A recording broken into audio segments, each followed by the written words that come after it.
नमस्कार बंधुगण महिला माने तांकर मुंडर चुटी को बिक्री कर देथांती बा एपटे सेपटे फिंगी देथांती। तांको पई एही वीडियोटी बहुत महत्वपूर्ण वीडियोटी। एही वीडियोटी खास करी महिला मानको पई तो एही वीडियोटी निहाती शेष पर्यंत देखिबे।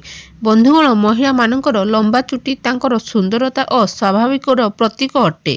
लंबा चुटी स्त्री मानकर एक आभूषण अटे जहाँ माता लक्ष्मी को अत्यंत प्रिय होता है। से लंबा चुटी स्त्री मानक पई बहुत अधिक महत्व होता है। किंतु आपण कहतु जेतेबेले आपण चुटी को कुंडौ थांती तो सेतेबेले आपणकर चुटी चुटी उपुड़ी जाई थाए बा चुटीर गुच्छा बाहरी थाए। आपण सही चुटी को कौन करथांती कौन आपण भी बाकी महिला मानक परी आपण चुटी को गुच्छा को एपटे सेपटे फिंगी देथांती ना अड़िया डबारे किछि न भाबी अड़िया डबारे ताहाकू ढाड़ी देथांती कि? तो बंधुगण जदि आपण एमिति भूल करूछंती तो सावधान हो जांतु। एमिति भूल आपनको बहुत बड़ असुविधा रे पकाई पारे।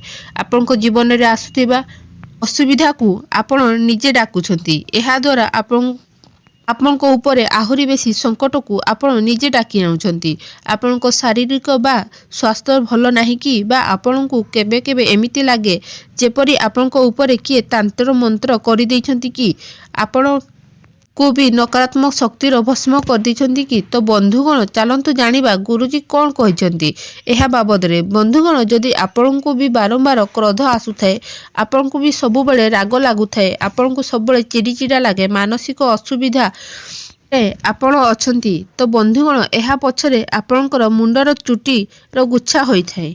हाँ बंधुगण जहाकू आपण ना किछि भाबी ना किछि बुझी आपण एहाकू फिंगी देथांती। एहा आपणक जीवन रे आर्थिक असुविधा मध्य आनी पारे।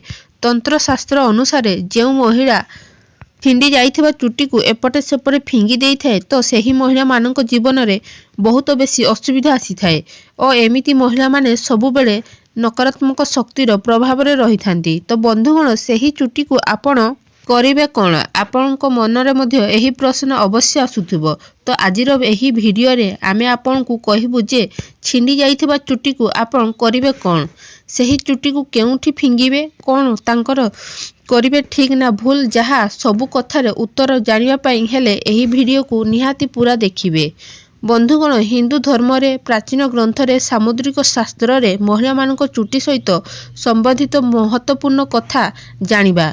महिला मानक चुटी ही तांकर स्वाभाविक और व्यवहार तथा भाग्य मध्य जाना जाई थाए।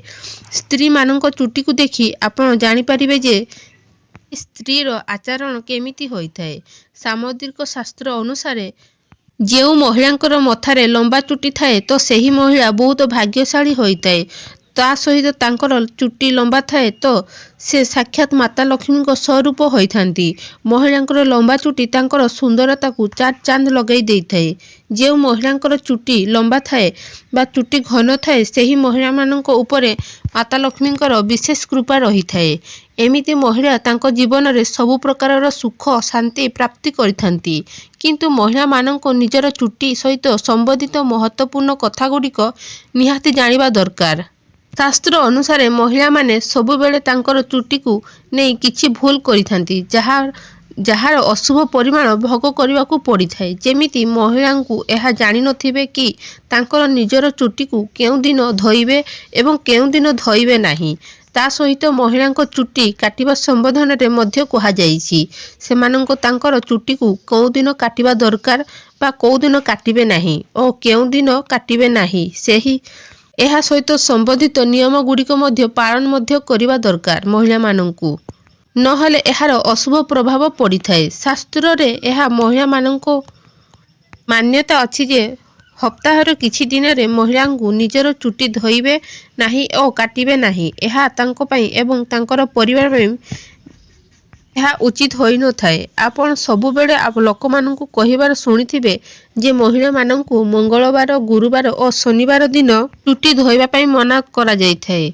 ना चुटी काटिबे ना चुटी धोइबे। एहा परे एमिति भी मना जाए जे सोमवार दिन भी चुटी धोइबे नाही।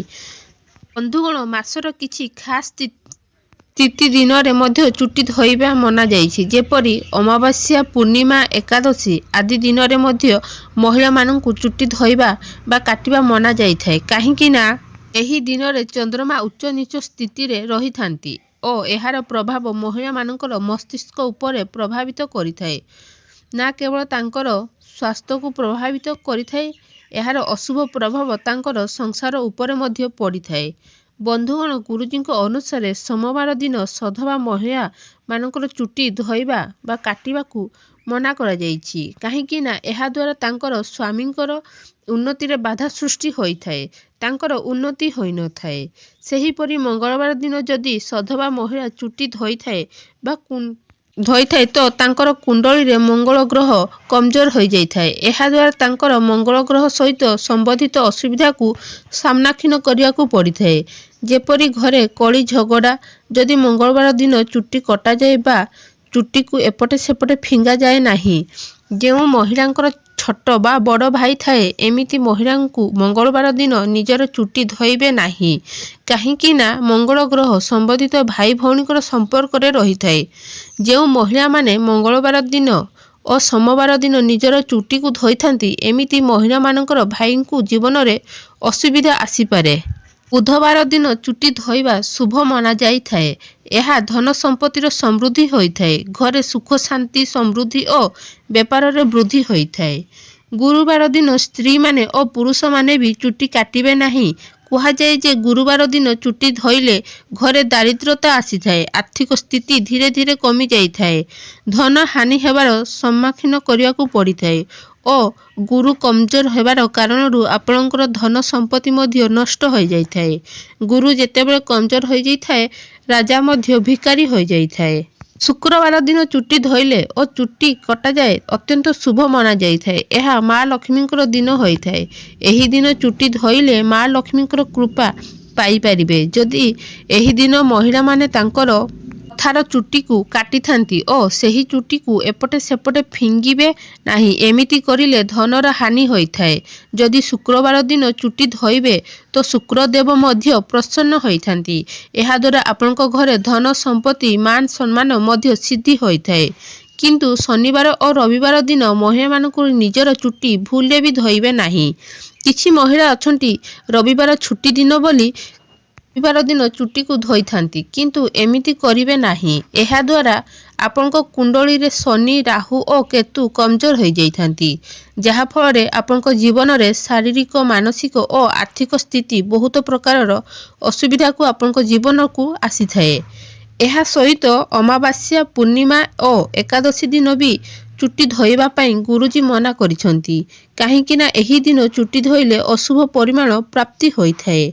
ବନ୍ଧୁଗଣ, ସାମୁଦ୍ରିକ ଶାସ୍ତ୍ର ଅନୁସାରେ କୁହାଯାଇଛି ଯେ ମହିଳାମାନେ ତାଙ୍କର ମଥାର ଚୁଟିକୁ କେବେ ବି କାଟିବେ ନାହିଁ। କାହିଁକି ନା ମହିଳାମାନଙ୍କର ଚୁଟିର ସମ୍ବନ୍ଧୀୟ ମା ଲକ୍ଷ୍ମୀଙ୍କ ସହିତ ହୋଇଥାଏ ଏବଂ ଆପଣଙ୍କର ମଥାର ଚୁଟି ଯେତେ ବେଶୀ ଲମ୍ବା ହୋଇଥାଏ, ସେତିକି ହିଁ ସୁଖ, ଶାନ୍ତି, ସମୃଦ୍ଧି ଓ ଐଶ୍ୱର୍ଯ୍ୟ ଆପଣଙ୍କ ଘରକୁ ଆସିଥାଏ। କିନ୍ତୁ ବନ୍ଧୁଗଣ, ଚୁଟି ଏତେ ବି ଲମ୍ବା ହେବାର ଦରକାର ନାହିଁ। ଯେମିତି ଚାଲିବା ସମୟରେ ଆପଣଙ୍କର ମଥାର ଚୁଟି ଭୂମିରେ ସ୍ପର୍ଶ କରିବ। ଭୂମିରେ ଚୁଟି ସ୍ପର୍ଶ କଲେ ଭୂମିର ନକାରାତ୍ମକ ଊର୍ଜା ଚୁଟି ମାଧ୍ୟମରେ ଆପଣଙ୍କର ମସ୍ତିଷ୍କକୁ ପ୍ରବେଶ କରିଥାଏ। ସେଥିପାଇଁ ଚୁଟିକୁ ବହୁତ ବେଶୀ ମଧ୍ୟ ଲମ୍ବା କରିବେ ନାହିଁ। ଚୁଟି କାଟିବା ସମୟରେ ବି କିଛି କଥାକୁ ଧ୍ୟାନ ରଖିବେ। ଯଦି ଆପଣ ପ୍ରତ୍ୟେକ ଦିନ ଚୁଟିକୁ କୁଣ୍ଡଉଥାନ୍ତି ତ ଚୁଟି ଗୁଚ୍ଛା ବାହାରୁଥାଏ, ତ ତାହାକୁ ଏପଟେ ସେପଟେ ଫିଙ୍ଗିବେ ନାହିଁ।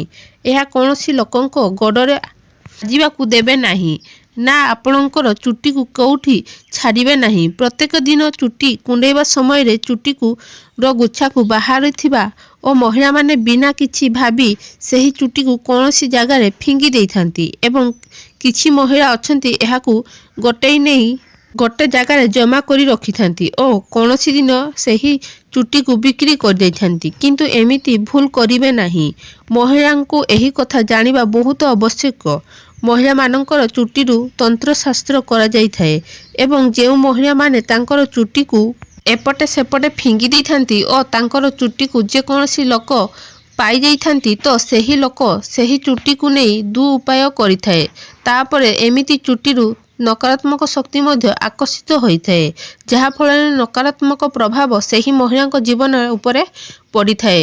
ଏ ନକାରାତ୍ମକ ଶକ୍ତି ତାଙ୍କ ଉପରେ ବଶୀକରଣ କରିଥାଏ ଓ ତାଙ୍କ ମାନସିକ ରୂପରେ ହଇରାଣ କରିପାରେ। ତା ସହିତ ବହୁତ ତନ୍ତ୍ରଶାସ୍ତ୍ର ଲୋକ ମହିଳାଙ୍କୁ ଚୁଟିକୁ ନେଇ ତାଙ୍କର ପ୍ରୟୋଗ କରିଥାନ୍ତି। ମହିଳାଙ୍କ ଉପରେ ବଶୀକରଣ ମଧ୍ୟ କରିଥାନ୍ତି।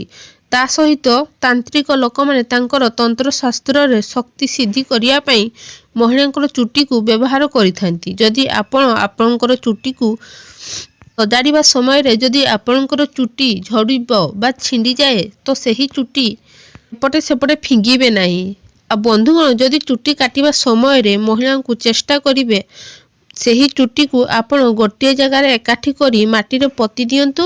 ଯଦି ଆପଣ ଏମିତି କରିପାରିବେ ନାହିଁ ତ ଯେତେବେଳେ ଆପଣ ଆପଣଙ୍କର ଚୁଟିକୁ ଏପଟେ ସେପଟେ ଫିଙ୍ଗି ଦେବା ସମୟରେ ସେହି ଚୁଟି ଉପରେ ଛେପ ଥୁକିଦେବେ ଏବଂ ଫିଙ୍ଗିଦେବେ। ଏମିତି କରିଲେ କୌଣସି ବି ତାନ୍ତ୍ରିକ ଲୋକ ବା ଖରାପ ଶକ୍ତି ଆପଣଙ୍କ ଚୁଟିର ବ୍ୟବହାର କରିପାରିବେ ନାହିଁ।